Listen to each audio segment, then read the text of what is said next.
요한계시록은 중성스러운 자인 요한에 의해서 우리에게 주어진 책입니다. 요한계시록은 요한의 계시록, 요한이란 말이 있지만 실제로 1장 1절에 보면 예수 그리스도의 계시라 되어 있습니다.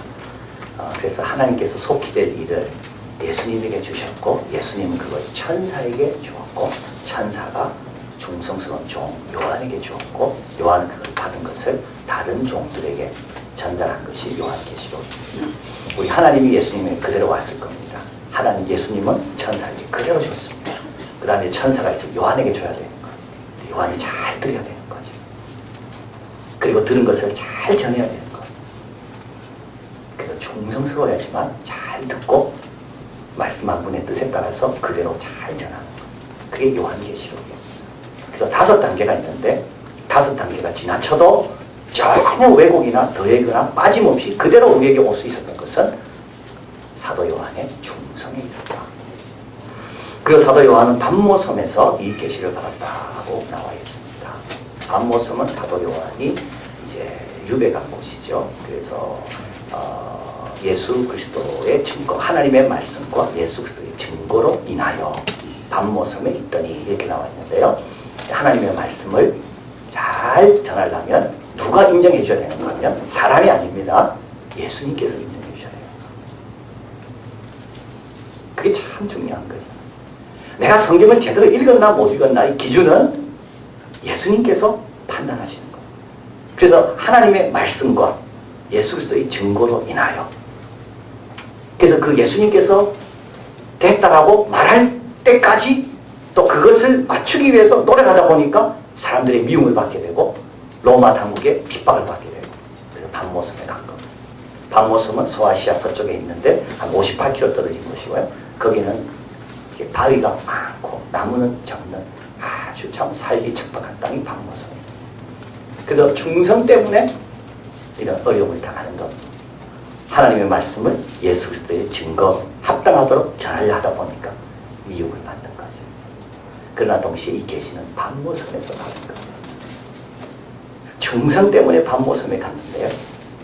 반모섬에서 주님께서 중성하는 자에게 하늘나라 환상을 보여주시는 겁니다.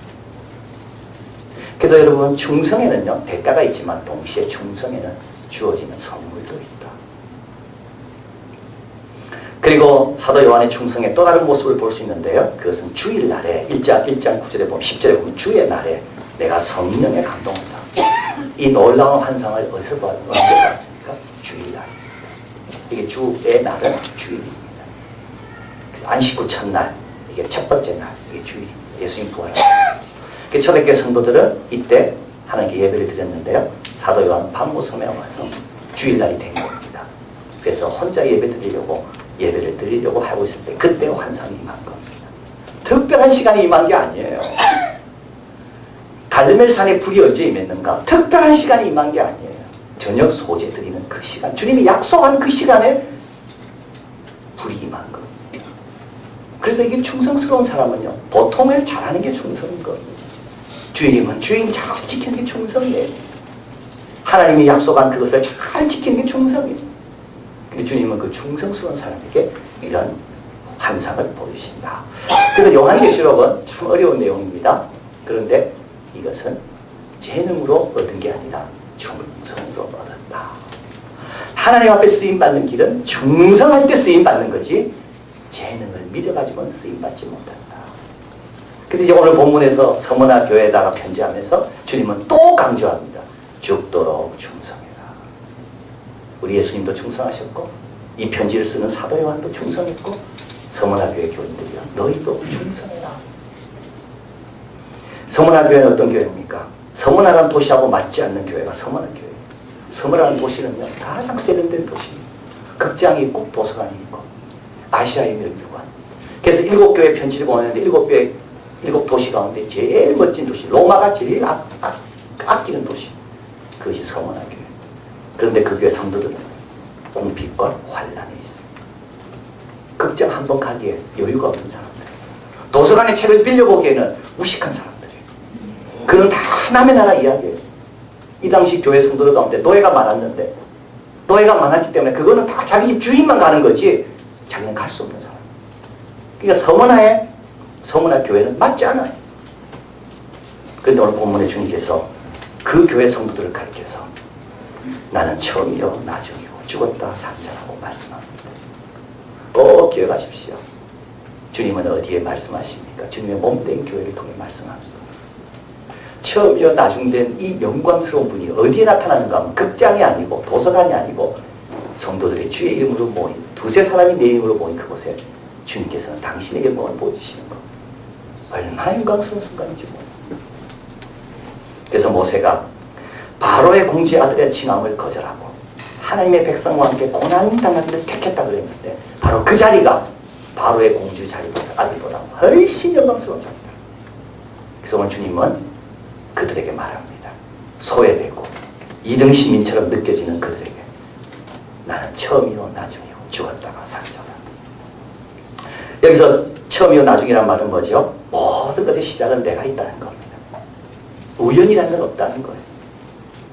우연이라는 건 없다는 거예요. 모든 것의 시작에는 내가 있다. 네가 몰랐을 뿐이다. 형들이 시기해서 요셉을 팔았지만 알고 보니까 형들이 애굽으로 보낸 게 아니라 하나님이 요셉을 애굽으로 보낸 거예요. 보디발의 집에 갔습니다. 보디발의 아내가 모함을 해서 감옥으로 넣었습니다. 그러나 알고 보니까 감옥에서 술 만드는 사람을 만나게 하기 위해서 하나님이 보내신 거예요. 모든 것의 출발에는 사람이 있는 줄 알고 그런 줄 알았는데 그 전에 누가 있다고? 하나님이 계시다는 거예요. 그래서 내가 처음 걱정하지 마라. 너가 몰랐을 뿐이지 우연이 아니라 거기는 내가 있다. 내 뜻이 있다. 그리고 나중이란 말은 또 뭐죠? 나중이란 말은 결론은 내가 낸다. 결론 아직 나지 않았다. 결론은 난 게 하나도 없습니다. 결론은 주님이 되시는 거예요. 그리고 죽었다 산자라고 이야기하죠. 이 당시에 초대교회 성도들은요 핍박 때문에 죽음이 제일 두려웠습니다. 근데 주님 말씀합니다. 나는 죽었다 살았다. 무슨 뜻인가요? 나는 너희를 위해 죽은 자다. 어떻게 내 자신이 살까 고민하는 그들에게 주님 말씀합니다. 난 죽었는데 내가 너희를 위해 죽었다. 부끄럽죠? 나는 무엇을 먹을까 무엇을 입을까 어떻게 덜 다칠까 고민했는데 주님께서 나는 너희를 위해 죽었다 산다. 그러면서 9절 내가 내 환난과 궁핍을 안다라고 말씀합니다. 아마 이 말씀을 듣고 다 놀랐을 거예요. 왜냐하면 환난과 궁핍이 왜 이렇게 오래될까? 왜 지속될까? 왜 해결이 안 될까? 주님 몰라서 그런 거 아닌가? 내 사정은 주님 앞에 숨겨진 거구나. 이렇게 생각했는데 주님 다 아신다고 말씀합니다. 네 환난, 네 궁핍 내가 다 안다. 그런데 왜 내버려 두시죠? 그 다음에 뭐라 말씀하니까 실상은 내가 부유하니. 그래서 내버려 두십니다. 사도 바울의 눈에 가시가 있었습니다. 3번이나 기도했습니다. 없애달라고. 실상은 네가 그 가시 때문에 내 은혜가 내게 족하다. 모세는 입이 둔했습니다. 말 좀 잘했으면 좋겠어요. 그래서 기도했어요. 나는 아니라고. 주님 말씀합니다. 누가 네 입을 그렇게 만들었냐? 네 입이 둔하기 때문에 너는 기도하는 지도자가 되는 거야. 실상은 부유한 자. 리얼 퍼거슨이 적은 시빌라이제이션이라는 책이 있습니다. 정말 좋은 책입니다. 이 가을에 여러분 이 책을 꼭 읽으시길 바랍니다. 읽다 보면요 심장이 뛰는 것을 느낄 수가 있습니다. 이 리얼 퍼거슨은 스코틀랜드 출신입니다. 그래서 옥스퍼드를 나오고 지금 하버드 대학 교수로 가 있습니다. 이분은 아메리카 제국의 흥망사, 금융의 지배 적고 지금 번역되어 있는 것 중에 시빌라이제이션이 최근에 나왔습니다. 그런데 이 책, 금융의 지배라는 책은 아주 전문서적이고요. 이 아메리카 제국의 흥망사하고 시빌라이제이션 이 책을 쭉 읽다 보면 이 사람이 믿음이 있는 사람 같이 느껴집니다. 아메리카 제국의 흥망사에 이런 내용이 나옵니다. 미국은 아마 제국 역사 가운데 제일 짧게 존재했던 제국이 될 거라. 왜냐하면 미국은 이 제국의 정신을 위해서 오지로 가려는 사람이 젊은 자가 별로 없다는 거예요. 그러면서 그런 말을 합니다. 단 미국에 소망이 있는데 성도사들 정신과 철학과 이념을 위해서 오지를 마다하지 않고 가는 그 그룹을 미국에서 찾으려면 누가 있을까? 성도사들. 이 시빌라이제이션은 이렇게 이야기합니다. 왜 중국이 이슬람이 중세 전만 해도 잘 나가다가 왜 갑자기 세계의 중심이 서구로 바뀌었는가? 그 6가지를 이야기하는데 경쟁이 있고요. 서구는 사회재산 제도가 있었고요. 과학이 있었고 의학이 있었고 소비가 직업적인. 그래서 제국에 있어서는 참 중요한 것이 이 과학도 중요하다는 걸 알게 됩니다. 그래서 제국이 아프리카를 가잖아요. 그럼 아프리카 마라리아가 사람을 먹습니다. 그럼 그걸 치료해야지 그 나라를 다스릴 수 있는 겁니다. 그래서 아프리카에 영국과 프랑스는 유명한 연구소들을 아프리카에 세웠습니다.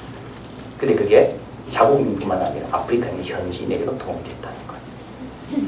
그래서 모기와 이겨야지 제국이 되고 현미경을 볼 줄 알아야지 제국이 된다. 이게 과학이고 의학인 겁니다. 자, 그러면서 그는 남미가 왜 북미보다 못 살고 있을까? 이게 낙후되어 있는가? 이걸 이야기합니다. 여러분 남미 가보신 분은 알지만 남미도 아주 비옥합니다. 얼마나 환경이 좋은지 몰라요. 그런데도 왜 남미는, 남쪽은 북미보다 못 사는가? 남쪽에는 개척할 때 뭐가 있었나요? 금이 있었다는 거. 그래서 스페인이 사람들이 왔을 때 그 뭐만 찾았는가? 금만 먹고. 북미에는요, 금이 없었습니다. 그래서 북미에 간 사람들은 땅을 개간하고 제도를 만들고 어떻게 우리가 이 땅을 효율적으로 활용하고 서로의 한계를 정하는가? 법을 만들었다는 거. 그럼 질문합니다. 만약에 거꾸로 됐다면 북미에 금이 있었고 남미에 금이 없었더라면 아마 바뀌었을 거라는 거. 인간이란 원래 금만 찾아다니게 돼 있기 때문에. 여러분 참 중요한 교훈 아닙니까? 그리고 또 미국 교회를 이야기합니다. 서구 교회가 지금 올라간다고 하지만 미조리에 있는 스프링필드를 가보라는 거. 인구 1000명당 교회 하나씩 있다는 거. 그 교회 가보라는 거예요. 교회가 얼마나 왕성한지. 근데 왜 서구 교회는 죽냐라는 거예요. 유럽 교회는 죽는데 왜 미국 교회는 살아나는 거예요. 유럽 교회는 정부에서 지원한다. 미국 교회는 경쟁한다. 좀 정신이 번쩍 들죠. 경쟁해야 살아나는 거. 환경이 좋으면 살아날 것 같지만 그렇지 않습니다. 그래서 주님께서 내버려 두시는 거.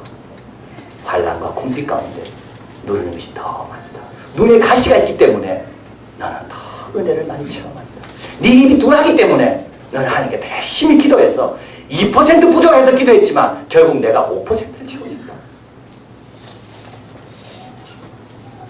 주님께서 말씀합니다. 네 궁핍과 환난 내가 다 합니다. 그러나 그 대신 네가 누리는 것이 얼마나 많은가. 자, 그러면서 주님께서 이어서 말씀합니다. 앞으로 궁핍과 환난이 사라질 것이 아니라 더 큰 어려움이 올 거다. 우리 한번 볼까요? 우리 10절 같이 있습니다. 내가 장차받을 고난을 두려워 말라. 볼지어다 마귀가 장차 너희 가운데서 몇 사람을 옥에 던져 시험을 받게 하리니 너희가 10일 동안 환난을 받으리라. 내가 죽도록 충성하라. 그리하면 내가 생명의 멸류관을 내게 주리라. 다 이제 더 큰 환난이 오고 있습니다. 근데 주님은 어떻게 하라고요? 네. 물러서지 말고 충성해라 말씀합니다. 충성해라. 물러서지 말고. 몇 사람이 옥에 갇히게 됩니다. 근데 요한계시록에 보면요. 항상 옥에 갇히는 사람이 문제가 아니라 옥에 갇히는 걸 보고 남아있는 사람이 더 문제인 겁니다. 그 사람들이 흔들리지 말아야 되는 거예요. 누가 옥에 갇히면 나머지 사람들이 겁이 나가 도망칠 수 있다는 겁니다. 그래서 몇 사람이 옥에 갇힐 거다. 그 사람 걱정하지 마라. 옥에서 내가 함께하면 도와주면 은혜 줄 거니까. 남아있는 너희들은 어떻게 하라고요? 물러서지 말고 죽도록 충성하라는 거. 그렇게 말씀하는 이유가 있죠. 세 가지죠. 첫째는 뭡니까? 내가 다 조절하고 있다는 거예요. 우연히 된 게 아니에요. 나는 시작이고 끝이기 때문에 10일 동안 내가 다 앓고 내가 합당하게 감당할 수 있기 때문에 내가 준 거니까 걱정하지 말고 충성해라. 다 내가 장악하고 내 주권하에 있다. 또 한 가지는 뭐죠? 생명의 멸류관을 너에게 주리라. 여러분 멸류관은 누가 받습니까? 지금 대구에서 세계 육상 세계 대회가 열리고 있죠. 멸류관 누가 받습니까? 훈련합니다. 훈련한다고 받는 게 아닙니다. 선수로 뛰어야 받는 겁니다. 경기장에 나가야 받는 거지 아무리 연습 많이 해도 경기장에 출전하지 못하는 사람은 멸류관 받지 못해요. 우리의 경기장은 어디입니까? 우리의 충성이 시험받는 곳이에요. 여기가 아닙니다. 여기 있는 건 내 믿음 아닙니다. 여러분. 이 끝나고 나가서 그때 진짜 내가 믿음이 있는지 없는지 그때 드러나는 거예요. 여기는 지금 많은 게 편성하고 있습니다. 예배 분위기에 편성하고 이런 분위기에 편성하고 찬양에 편성하고 그러나 삶의 현장에 딱 하는 게 그때 이제 내게 나타나는 거예요.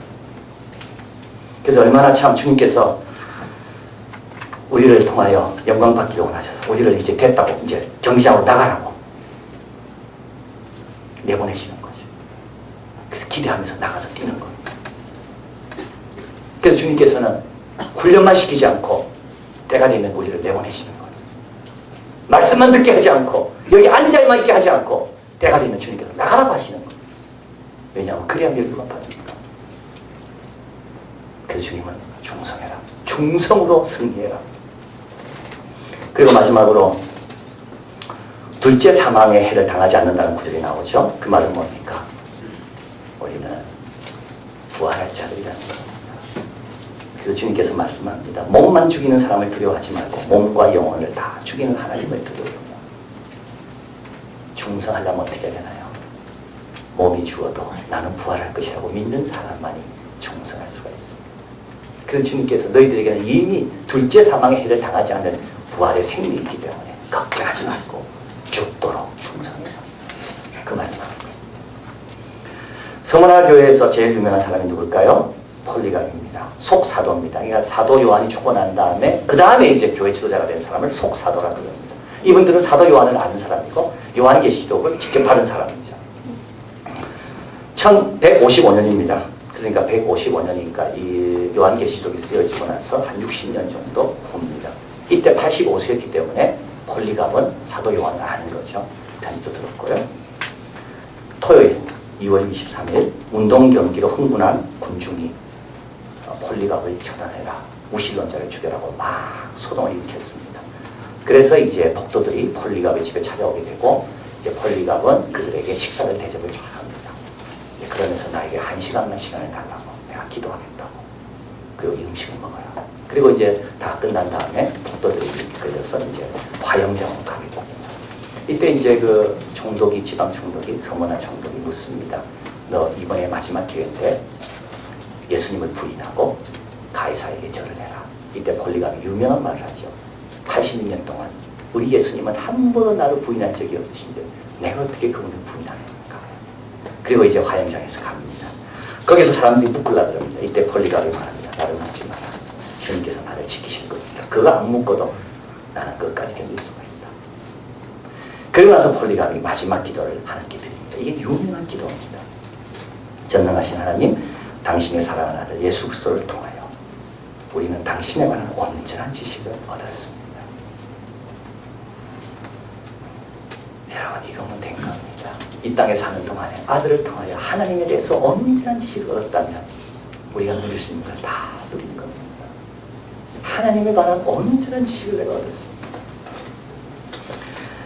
계속 기도합니다. 나는 당신이 오늘날 이 시간 영원한 생명으로 부활하기 위하여 순교자의 반열과 그리스도의 자녀에 참여할 수 있게 허락해 주신 것을 감사합니다. 그리고 기도합니다. 그 아들을 통하여 오늘날과 다가올 세세토록 독생자와 성령으로 더불어 우리 하나님 영광 받으시기 원합니다. 여러분, 여기서 충성이 뭔지 알게 되죠. 충성은 뭐죠? 감사하는 것. 어떤 경우에도 감사하는 자는 충성스러운 사람이에요. 충성스러운 사람은요, 주님의 영광을 더 생각하는 사람이 충성스러운 사람이에요. 충성스러운 사람은요, 몸보다 영혼을 더 소중하게 여기는 사람이 충성스러운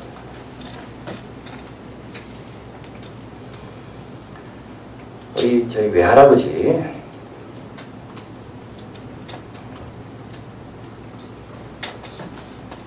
고 유재기 이제 우리 목사님이신데요. 전 이제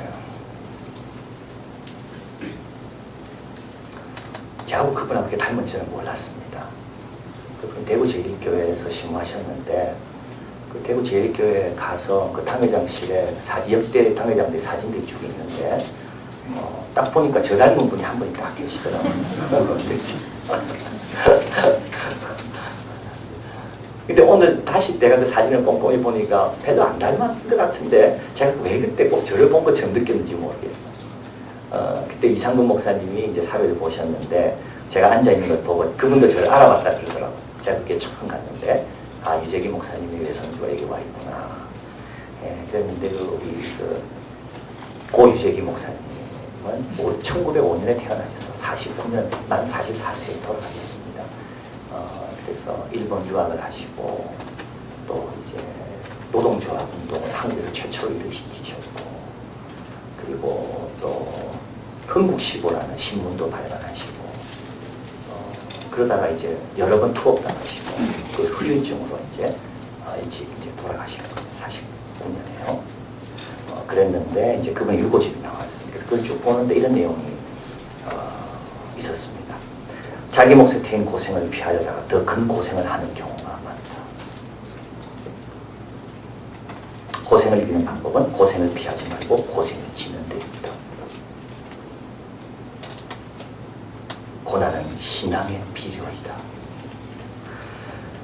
공은 무력하지만, 공기는 무력하지만 아팔수록 세력이 강해진다. 수천 년간 기독교 역사는 핍박을 승하여 발전하여 왔다. 핍박이 없으면 좋을 것 같지만 아닙니다. 실상은 내가 부유한 자입니다.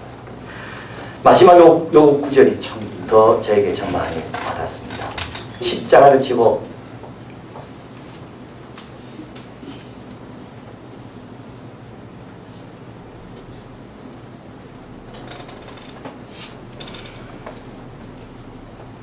나아가는 길은 벌써 승리하고 가는 길이다.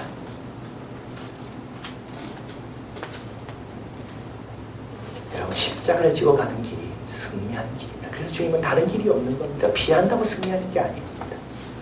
나는 피하면 좋을지 알지만 더 어려웁니다. 주님. 왜 더 어려울까요? 주님이 안 계시니까. 은혜가 없으니까. 주님과 멀어지니까. 이 승리의 길을 갈 수 있는 비결을 그런 말합니다. 일상생활에서 신앙력을 축적하라. 그래야하면 비상생활에 넘을 수 있는 힘을 갖게 된다. 일상생활을 그냥 보내지 마라. 일상생활에서 신앙력을 비축해라. 그러면 비상생활이 왔을 때 넘을 수가 있다. 사도 요한처럼 밤모섬에 있다 할지라도 주의를 잘 지키는 겁니다. 이게 기본입니다. 사도 요한처럼 들을 때 잘 듣는 겁니다. 전할 때 들은 그대로 전하는 거예요. 이게 신앙력입니다. 일상생활 가운데 어떤 경우에도 감사하는 법을 자꾸 배우는 거예요. 그리고 몸보다 영혼에 더 관심을 합니다. 몸보다 영혼.